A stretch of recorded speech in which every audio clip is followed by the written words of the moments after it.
Bonjour à tous, on se retrouve pour un petit débriefing data et télémétrie des essais libres du Grand Prix d'Australie, notamment pour ceux qui n'ont pas pu se lever dans la nuit pour suivre ça en direct.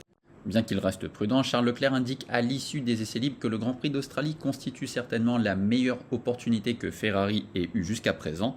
Le monégasque s'est senti à l'aise avec l'équilibre de sa monoplace dès les premiers tours de roue de la SF24 à Melbourne. Leclerc a effectué le meilleur temps des essais libres 2 avec une marge assez conséquente sur la concurrence et se payait le luxe de signer le meilleur temps dans chacun des trois secteurs. La superposition des télémétries de Leclerc et Verstappen montre des tendances auxquelles nos spectateurs réguliers sont familiers. Lors des essais libres 2, le vent venait du sud-est pour une vitesse d'environ 20 km/h et les virages 1, 3, 12, 13 et 14 se négociaient donc par vent arrière. On l'avait vu lors des précédentes analyses, la SF24 est la monoplace la moins sensible au vent. C'était un des axes d'amélioration majeurs au cours de cet hiver. Pour tous ces virages avec du vent arrière, Leclerc était plus rapide que Verstappen. Charles gagnait notamment beaucoup de temps dans les zones de freinage. On voit sur ce graphe à quel point il freine plus tard pour le virage 3 avec un gain de 2 dixièmes uniquement pour ce virage. Comme à Bahreïn dans l'enchaînement 5-6-7, la Red Bull RB20 de Verstappen se montrait la plus rapide dans le changement de direction rapide 9 et 10. Mais le pneu avant gauche, qui est le facteur limitant pour ce Grand Prix d'Australie, rendait l'âme dans le dernier secteur. Verstappen et Perez se plaignaient tous les deux de sous-virage dans cette dernière portion.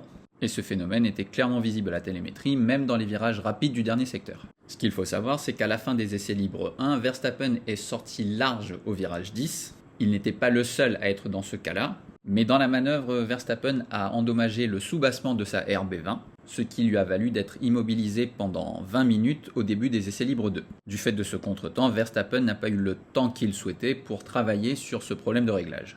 Même rapport de force pour les simulations courses, le run de 9 tours de Leclerc en médium étant le plus rapide de tous.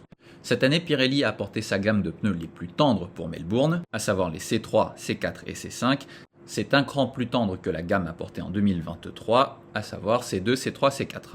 Ces pneus sont plus susceptibles de subir le phénomène de graining, phénomène qui avait notamment impacté la course en 2022. Les lecteurs du blog se souviendront des problèmes de réglage de Verstappen qu'on avait expliqué à l'époque. Aujourd'hui encore lors des essais libres, Perez subissait ce phénomène de graining, avec des chronos qui s'écroulent à partir du 8e tour. Oscar Piastri avec la McLaren a également connu des problèmes à l'avant gauche. On voit sur ce graphe les chronos qui s'écroulent au bout du 10e tour. De son côté, Norris gérait beaucoup mieux ses pneus et le rythme en course de la McLaren avait l'air très solide, en tout cas beaucoup plus solide que son rythme sur un tour. Phénomène inverse pour Aston Martin qui a pour ce Grand Prix d'Australie un nouvel aileron avant. La MR24 se montre beaucoup plus véloce sur une simulation qualification que sur leur rythme de course. Ce vieux filou de Fernando Alonso, sachant ses faiblesses, a expérimenté quelque chose de différent lors de sa simulation course. Alonso se doutait que le phénomène de graining serait un facteur sur cette course.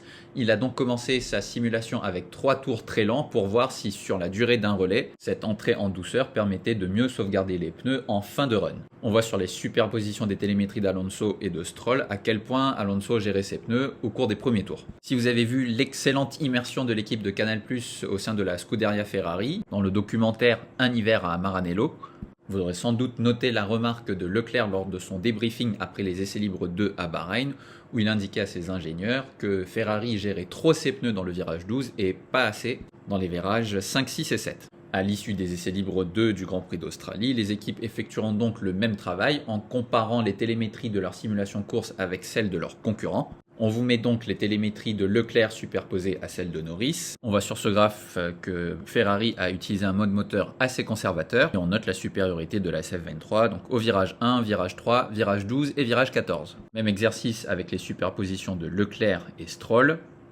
et enfin superposition de Leclerc et Perez. Du fait du contretemps de Verstappen dont on a parlé précédemment, le long relais de Verstappen n'était pas assez significatif. On profite également de cette vidéo pour vous indiquer que si vous aimez ce genre de débriefing avec data et télémétrie, on a eu l'honneur de participer à la rédaction du guide Formule 1 2024, rédigé notamment par Jean-Louis Moncé et Alain Pernaut, avec pour chaque circuit un encadré comprenant des considérations techniques spécifiques à chaque tracé, et une double page sur la fenêtre d'utilisation des pneus. On finit par Mercedes qui a connu une journée plutôt mitigée. Alors si on écoute Lewis Hamilton et Toto Wolff, la journée a même été catastrophique. Hamilton indiquant qu'il s'est senti plutôt à l'aise lors des premiers tours de roue lors des essais libres 1, mais que les choses se sont détériorées au fur et à mesure, avec notamment un changement majeur de réglage pour les essais libres 2 qui n'a pas du tout convenu à Lewis. De son côté, Russell était plus mitigé, indiquant que l'équilibre de la W15 était plutôt satisfaisant. et que sans son erreur lors de sa dernière tentative en pneu tendre lors des essais libres 2, il aurait fini cette séance à la 3e place. Les données télémétriques confirment que Russell était en avance de plus de 2 dixièmes sur son meilleur temps, mais la conclusion à laquelle il parvient est quelque peu discutable, car d'autres pilotes n'ont pas mis bout à bout leurs 3 meilleurs secteurs. La simulation de course de Russell était clairement plus lente que celle des Ferrari, des McLaren, des Red Bull et des Aston Martin. Et de son côté, l'ingénieur Andrew Chauvelin donnait un verdict pondéré. D'un côté, il indiquait que la direction prise pour résoudre les problèmes dans les virages rapides et notamment les problèmes de rebond à Jeddah était plutôt la bonne direction, mais il déplorait les problèmes d'équilibre rencontrés par ses pilotes, notamment lors des essais libres 2 pour lesquels le vent soufflait plus fort.